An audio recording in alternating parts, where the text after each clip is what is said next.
esimene haridus on seotud põllumajandusega. Olen lõpetanud Tihemetsa sovhoostehnikumi, kuid 90. algusel liitusin Eesti politseiga.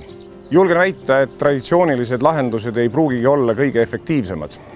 Eesti avalik sektor on liikumas bürokraatlikust masinavärgist kliendile keskenduvale teenuse pakkumisele. Pakutakse oluliselt rohkem rätsepatööd ja konkreetseid lahendusi konkreetsetele probleemidele.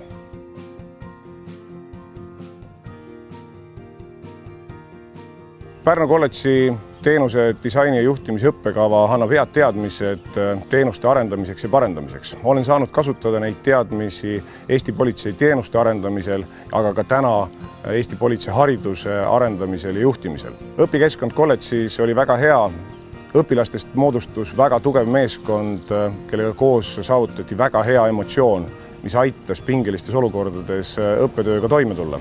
Õppejõud on oma ala tippeksperdid Eestist ja välismaalt, nii et nende teadmist oli väga hea kaasa võtta igapäeva tegemistesse.